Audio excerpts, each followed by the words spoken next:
साथियों, आज हम बात करेंगे विटामिन डी डेफिशिएंसी के बारे में और बात करेंगे विटामिन डी की डेफिशिएंसी के लक्षणों के बारे में, विटामिन डी की कमी के कारणों के बारे में और इसे पूरा करने के तरीकों के बारे में। चैनल में नए हैं तो चैनल को सब्सक्राइब करें और अपने साथियों तक शेयर करें जिससे कि सबको ये इंपॉर्टेंट जानकारी पहुंच सके।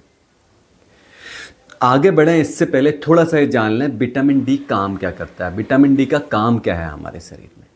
साथियों, विटामिन डी कैल्शियम के साथ एक कंपाउंड बनाकर कैल्शियम को बॉडी में यूटिलाइज करने लायक, एब्जॉर्ब करने लायक बनाता है। अगर विटामिन डी डेफिशिएंसी हो जाए तो जितना भी कैल्शियम हम इंटेक करते हैं, फूड के द्वारा हम शरीर में कैल्शियम लेते हैं, वो शरीर से बाहर निकल जाता है, शरीर उसे यूटिलाइज नहीं कर पाता है।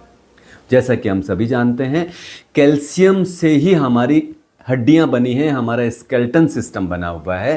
कैल्शियम हमारी मसल्स के लिए बहुत ज़रूरी है और साथ साथ में ग्रोथ के लिए भी बहुत ज़रूरी होता है। कैल्शियम के साथ साथ ये फॉस्फोरस के साथ भी एक कॉम्बिनेशन बनाता है और इसी कॉम्बिनेशन को हमारी बॉडी एब्जॉर्ब कर पाती है। अगर विटामिन डी की डिफिशियंसी होती है तो हमारे शरीर में डीमिनरलाइजेशन हो जाता है। शरीर का डीमिनरलाइजेशन मतलब बोन्स का, हड्डियों का, स्केलेटन सिस्टम का डीमिनरलाइजेशन हो जाता है। डीमिनरलाइजेशन होता कैसे है?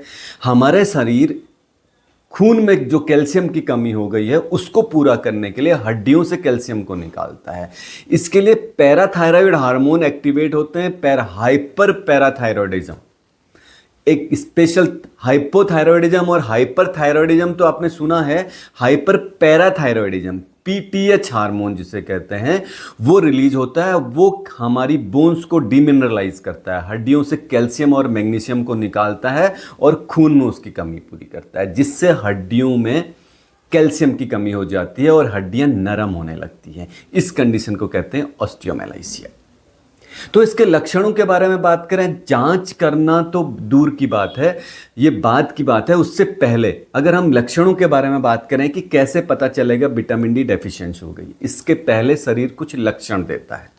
वो लक्षण है, सबसे पहला लक्षण तो ऑस्टियोपोरोसिस या ऑस्टियोमेलासिया, जिसमें हड्डियां कमजोर हो जाती हैं, शरीर में डिमिनरलाइजेशन होने लगता है, हड्डियों का डिमिनरलाइजेशन होने लगता है। छोटे बच्चों में ग्रोथ के समय में हड्डियां झुक जाती हैं, उनमें कुबर निकल आता है, या पैरों की हड्डियां टेढ़ी हो जाती हैं जिसे रिकेट्स भी कहते हैं, और चलते चलते घुटने आपस में टकराने लगते हैं। इसके दूसरे लक्षण के बारे में बात करें तो बहुत कमजोरी हो जाती है, थकान हो जाती है, क्योंकि मसल्स को कैल्शियम की कमी होती है जिससे वो स्ट्रेंथ नहीं आ पाती है और हमेशा थकान बने रहती है, कुछ भी नहीं करने का दिल करने लगता है। और हड्डी या पीठ में दर्द की शिकायत होती है, यानी कि रीढ़ की हड्डी में दर्द होती है और हर हड्डी में, हर बोन जॉइंट्स एंड हर बोन दर्द करने लगता है। यह विटामिन डी की डिफिशियंसी का कारण लक्षण होता है। विटामिन डी की डिफिशियंसी से लोग डिप्रेशन में जा सकते हैं, अवसाद की स्थिति आ सकती है। हालांकि ये लक्षण अन्य डेफिशिएंसियों में भी होते हैं, अन्य रोगों के भी होते हैं, लेकिन डिप्रेशन का एक कारण विटामिन डी की डिफिशियंसी भी हो सकता है। इसके साथ साथ में छोटे बच्चों में सर में पसीना आना विटामिन डी का एक लक्षण हो सकता है। अगर ऐसा है तो डॉक्टर को दिखाने की ज़रूरत है और उससे इसके बारे में जांच करवाने के बारे में सोचने की ज़रूरत है। इसके कारणों के बारे में बात करें, विटामिन डी की डिफिशियंसी के कारणों के बारे में बात करें तो इसके दो कारण हो सकते हैं। एक कारण, हम विटामिन डी नहीं ले रहे हैं, क्योंकि विटामिन डी सूर्य की रोशनी से मिलता है। अगर हम सूर्य की रोशनी नहीं ले रहे हैं या खाने वाले पदार्थ जिनमें विटामिन डी सफिशिएंट मात्रा में होता है उस विटामिन डी को नहीं ले रहे हैं तो विटामिन डी की डिफिशियंसी हो सकती है। इसका एक और कारण हो सकता है कि विटामिन डी का आंतों में अवशोषण नहीं होना, आंतें इसको अवशोषित नहीं कर पाती हैं, इस कारण में विटामिन डी की डिफिशियंसी हो जाती है। इसके लिए जिम्मेदार हो सकता है एक सीलियक रोग, एक विशेष प्रकार की बीमारी है जो आंतों में विटामिन डी और विटामिन B12 को अवशोषित नहीं होने देती है, जिससे विटामिन डी की कमी हो जाती है। मोटापा एक मोटापा है जो विटामिन डी के अवशोषण को कम कर देता है शरीर में। अगर किसी व्यक्ति का BMI, बॉडी मास इंडेक्स 30 से ज़्यादा हो तो उसमें विटामिन डी की डेफिशिएंसी बहुत अधिक मात्रा में पाई जाती है। किडनी और लीवर डिजीज। किडनी और लीवर से विशेष प्रकार के हार्मोन रिलीज होते हैं जो कैल्शियम या विटामिन डी को शरीर में यूटिलाइज करने लायक बनाते हैं। 25 हाइड्रोक्सिलेज, ये जो हार्मोन्स होते हैं विटामिन डी के साथ कॉम्बिनेशन बनाकर बॉडी में इसे अब्जॉर्ब करने लायक बनाते हैं। अगर किडनी डिजीज है, किडनी का बीमारी है, किडनी की प्रॉब्लम है और लीवर की डिजीज है, लीवर सिरोसिस है, तो विटामिन डी की डेफिशिएंसी हो सकती है। इसके अलावा धूप नहीं लेना। आज के समय में जैसे जैसे शहरीकरण बढ़ रहा है, लोग धूप का सेवन नहीं करते हैं। रात्रि ड्यूटी में, अगर नाइट ड्यूटी में शिफ्ट में रहते हैं तो उन्हें रात भर ड्यूटी करते हैं, दिन भर सोते रहते हैं, जिससे उन्हें धूप की कमी हो सकती है।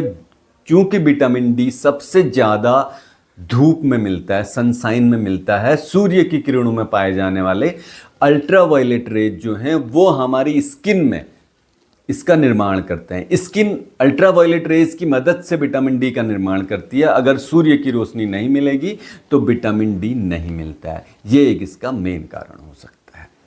अब कौन से तरीके हैं जिससे विटामिन डी को पूरा किया जा सकता है, इसके बारे में बात करें। सबसे पहली बात, हफ्ते में 3 दिन 10 मिनट धूप सेकनी है। कौन से धूप में विटामिन डी सबसे ज़्यादा होगा? जिस धूप में अल्ट्रावायलेट रेज सबसे ज़्यादा होंगी उसी धूप में विटामिन डी सबसे ज़्यादा होगा। 5 से 7 मिनट की धूप पर डे बहुत होती है, जिससे कि विटामिन डी को हमारे शरीर में बनाया जा सकता है। उसके लिए स्किन के ऊपर कपड़ा ढका हुआ नहीं होना चाहिए। हाथ, पीठ और पेट का हिस्सा अगर खुला है तो धूप 7 मिनट भी मिल गई तो विटामिन डी की कमी पूरी हो सकती है। अगर हफ्ते में 4 दिन 10 मिनट या 15 मिनट अगर धूप लेते हैं तो विटामिन डी की कमी को पूरा किया जा सकता है। मिल्क और मिल्क प्रोडक्ट, दूध और उससे बनी हुई चीज़ें विटामिन डी से भरपूर होती हैं। एक खास बात, vitamin D fat soluble vitamin है। फैट में घुलनशील विटामिन है, वसा में घुलनशील विटामिन है। ये वाटर सॉल्युबल विटामिन नहीं है। तो इसको प्राप्त करने के लिए जो हम दूध पिएंगे वो फैट युक्त दूध होना चाहिए, फुल क्रीम दूध होनी चाहिए, तभी उसमें विटामिन डी होगा। अगर टोन्ड मिल्क है, फैट फ्री दूध पीते हैं तो उसमें विटामिन डी नहीं होता है। इसलिए फैट युक्त दूध पीने से या मिल्क प्रोडक्ट लेने से हमारे शरीर में विटामिन डी की कमी को पूरा किया जा सकता है। इसके अलावा फोर्टिफाइड अनाज होते हैं। चूंकि विटामिन डी का अवशोषण कम हो सकता है, कम है, तो इसको सप्लीमेंट लेकर के भी पूरा किया जा सकता है। लेकिन उससे पहले फोर्टिफाइड अनाज, कुछ अनाज सोया, कुछ अनाज ऐसे होते हैं जिनमें विटामिन डी को फोर्टिफाइड किया जाता है, जिससे कि विटामिन डी की कमी को पूरा किया जा सकता है। मशरूम इसको पूरा करने का एक अच्छा तरीका हो सकते हैं। धूप में, धूप दिखाए हुए मशरूम जिनमें बहुत अच्छी मात्रा में विटामिन डी प्रोड्यूस हो जाता है, ये हमारे शरीर में विटामिन डी की कमी को पूरा कर सकते हैं। इस तरह से हम विटामिन डी को घर में भी पूरा कर सकते हैं। अगर ज़रूरत पड़ती है तो विटामिन डी सप्लीमेंट लेकर इसको पूरा किया जा सकता है डॉक्टर की मदद से। ये 2 टाइप के होते हैं, एक शाकाहारी और एक मांसाहारी। आज के लिए इतना ही। वीडियो अच्छी लगे तो एक लाइक बटन जरूर दबाना। अगर सब्सक्राइब नहीं किया तो सब्सक्राइब जरूर करें। फिर मिलेंगे एक और अच्छी जानकारी के साथ। जय हिंद।